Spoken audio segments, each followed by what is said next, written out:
Hai guys, hai Pak Zaki, gimana kabarnya hari ini? Saya harap kalian semua dalam keadaan sehat ya, supaya kalian bisa menyaksikan wajah saya yang tampan ini di layar HP kalian. Bercanda.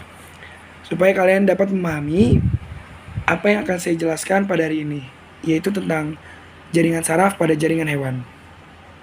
Baik, sebelum itu ada pepatah mengatakan, tak kenal maka tak sayang. Jadi, jika ingin disayang, bisa kali kenalan? Ya. Yeah.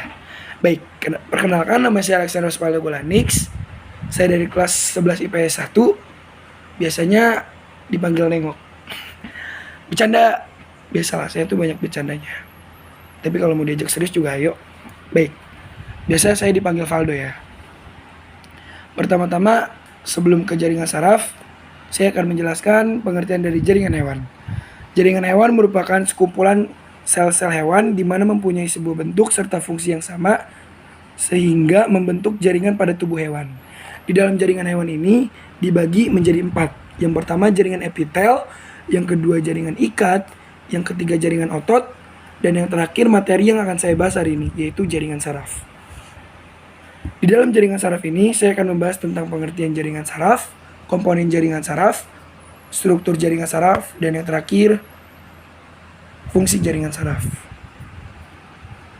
Yang pertama, pengertian jaringan saraf. Jaringan saraf adalah komponen jaringan utama dari sistem saraf. Jaringan saraf bisa disebut sebagai jaringan komunikasi yang terintegrasi. Secara anatomis, susunan saraf dibagi dalam susunan saraf pusat atau SSP yang terdiri atas otak dan medula spinalis, dan susunan saraf tepi yang terdiri atas rabut saraf dan kumpulan kecil sel-sel saraf yang disebut ganglia saraf. Yang kedua ada komponen jaringan saraf.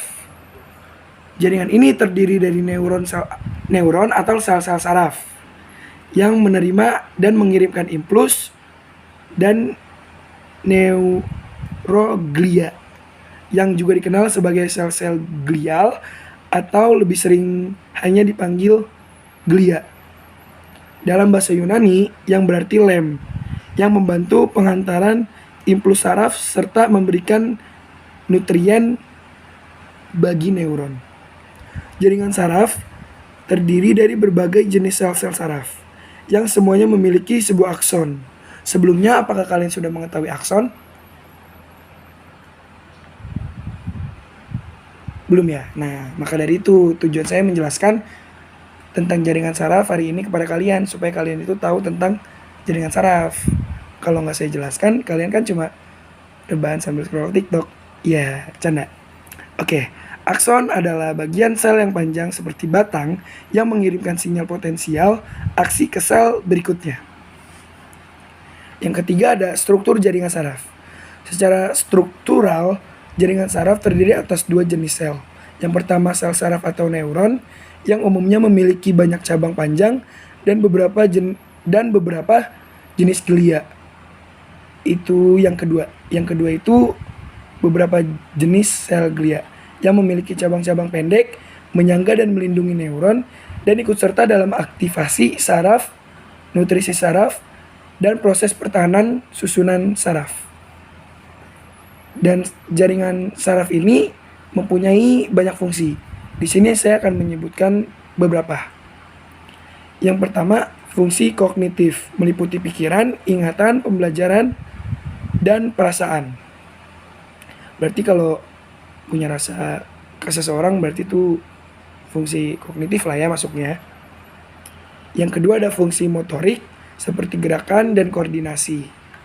Yang ketiga ada fungsi terkait sistem indera, seperti melihat, menyentuh, mendengar, mencicipi, dan merasakan. Yang keempat, pernapasan, termasuk ritme jantung dan frekuensi napas. Yang kelima ada respon terhadap situasi mendesak, stres, overthinking. Ayo, siapa yang sering overthinking? Dan nyeri atau sakit. Yang keenam, menjalankan proses pencernaan seperti merasakan lapar, haus, dan kapan merasa kenyang. Yang ketujuh, proses tubuh lainnya seperti pubertas dan produksi hormon dalam sistem endokrin.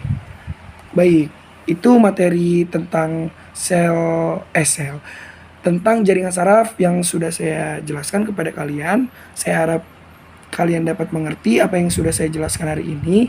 Kurang lebihnya mohon maaf apabila ada kesalahan dalam berbicara, karena saya hanyalah manusia biasa yang tak sempurna, yang kadang salah. Namun di hatiku hanya satu, cinta untukmu luar biasa. Jadi nyanyi, bercanda. Jadi kesimpulannya, jaringan saraf itu sangatlah penting. Jangan sampai ada jaringan saraf pada tubuh kalian itu rusak, karena itu akan krusial banget lah. Jadi nyusahin sistem gerak, gerak jadi nggak leluasa juga, tidur jadi sulit, kayak bener-bener keganggu lah kalau sel sarafnya bermasalah. Jaringan sarafnya bermasalah. Nah, itu aja. Sekian dari saya. Kalau butuh apa-apa, telepon aja ke nomor saya 0888. Kapan-kapan kita ke Dufan. Bye.